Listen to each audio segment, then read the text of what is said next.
Chapelle. J'espère que vous avez apporté des vers de terre avec vous. Alors, on va voir, mais... Donc du coup, bon, pour me présenter rapidement, moi je suis directeur de Wargamic, qui est une association dont l'objectif est de reconnecter les urbains avec l'origine et le devenir de ce qu'on mange. Donc ça nous fait aborder des sujets comme l'agriculture urbaine, le gaspillage alimentaire, comme vous avez pu le voir, et puis le compostage. Et donc Wargamic, en fait, ça vient de worm et organic. Et donc à l'origine de l'association, il y avait le lombricompostage, qui est en fait un mode de valorisation des déchets organiques qui est possible dans un habitat urbain, dense. Alors Jean-Jacques présentera tout à l'heure les possibilités qu'il y a de composter de manière collective quand on habite en ville et dans un immeuble. Mais il faut savoir que c'est aussi possible de le faire chez soi tout seul, à partir du moment où on a quelques centimètres carrés disponibles. En gros, comment ça marche? Le lombricompostage, c'est ça que je vais vous présenter essentiellement. En gros, ce qu'il faut faire, c'est créer un habitat qui soit favorable pour que les vers de terre, des vers décomposeurs, se portent bien, se trouvent bien et du coup se multiplient. Et donc à partir du moment où on les nourrit bien, eh ben, ils vont à la fois nous produire du compost, donc réduire le volume des déchets, et tout ce qui est valorisé donc sur place, dans sa cuisine, ou sur son balcon, ou dans sa cave, c'est autant de déchets qui ne vont pas devoir être collectés ensuite, et qui n'iront pas se mélanger avec des ordures ménagères, donc qui seront valorisés de manière beaucoup plus efficace. Donc pour vous prouver qu'en fait on peut composter n'importe où, en fait là je suis en train de composter. Donc pas moi, mais les vers qui sont là-dedans. Donc comment ça marche le lombricompostage? En fait ça nécessite un équipement de haute technologie, comme vous pouvez le voir. Donc il s'agit bien d'une boîte en fer blanc, donc il n'y a pas beaucoup plus compliqué. D'accord. Le seul principe c'est que vous ayez une aération pour permettre aux vers de respirer, quelque chose d'opaque quand même parce qu'ils n'aiment pas trop la lumière. Donc vous pouvez en fabriquer, il existe plein de modèles différents. On peut peut-être passer la diapo suivante.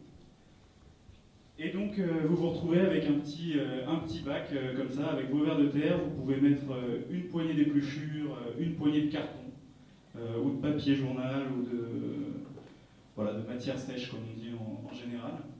Et ce mélange fait que les vers de terre peuvent se développer et manger vos déchets. Donc c'est très variable les formes que ça peut prendre. Vous voyez, là je vous ai mis différents exemples. Tout en haut, vous avez des bacs de poissonniers en polystyrène. Donc là c'est de la récupération, pareil. Vous pouvez les récupérer, vous faites quelques petits trous pour permettre aux vers de passer entre les différents étages. Et puis vous pouvez recycler vos déchets là-dedans. Avec une petite boîte comme ça, une woolly box, vous pouvez même recycler dans votre chambre, si vous avez envie, sur votre bureau. Ça c'était un exemple dans une AMAP, donc la poubelle rouge que vous voyez là. Donc c'était un lombricomposteur pareil collectif, qui était dans un local. En intérieur encore, les photos du bas, vous voyez plusieurs bacs superposés avec un bac qui va être plutôt la litière des vers de terre, leur petite maison, là où ils se reproduisent, Donc on a fait ça dans des espaces de coworking, dans des entreprises également. Et là, une des actions qu'on mène, c'est d'installer des lombricomposteurs dans des classes.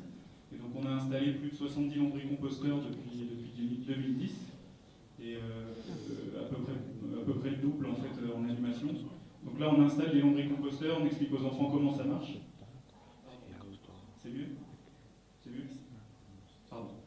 Donc là l'objectif c'est vraiment de mettre à disposition un lombricomposteur, et surtout, à chaque fois c'est ça qui est très important, c'est d'expliquer comment on fait. D'accord? Donc de sensibiliser vraiment les enfants et de bien leur expliquer comment ça marche et de faire du suivi ensuite. Donc on revient après pour utiliser le lombricompost qui a été produit. Voilà. Et donc c'est une technique qui est assez intéressante, surtout en ville, parce que quand on a un jardin, c'est vrai que c'est plus facile de composter autrement en tas, on va dire.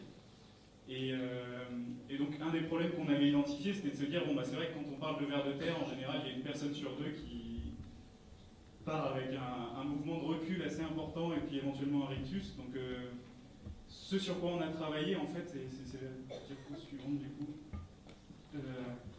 C'était un projet donc, avec la mairie de Paris à destination des étudiants parisiens. Et là, on voulait travailler vraiment sur l'image du compostage, l'image des vers de terre. Donc, il y avait plusieurs thèmes. Il y avait adopte un lombric, composter c'est sexy, et cuisine ta poubelle, parce qu'on avait intégré le gaspillage alimentaire là-dedans. Donc, il y a eu des bonnes idées. Donc, je vous laisse, vous pourrez retrouver toutes les affiches sur la page Facebook de Worganic. Mais voilà, en tout cas, je pense que c'est un des enjeux pour arriver à développer ce genre de pratique, de vraiment changer l'image, de rendre ça attrayant, et pas simplement d'avoir un discours moralisateur et culpabilisant. Donc voilà, ça c'est des premiers jets, je pense qu'il y a possibilité de faire encore beaucoup mieux, donc voilà, n'hésitez pas à contribuer si vous avez envie. Et donc je crois que c'est tout, voilà. Donc n'hésitez pas à lombricomposter, à composter chez vous. Et donc je laisse la parole à Jean-Jacques pour le compostage collectif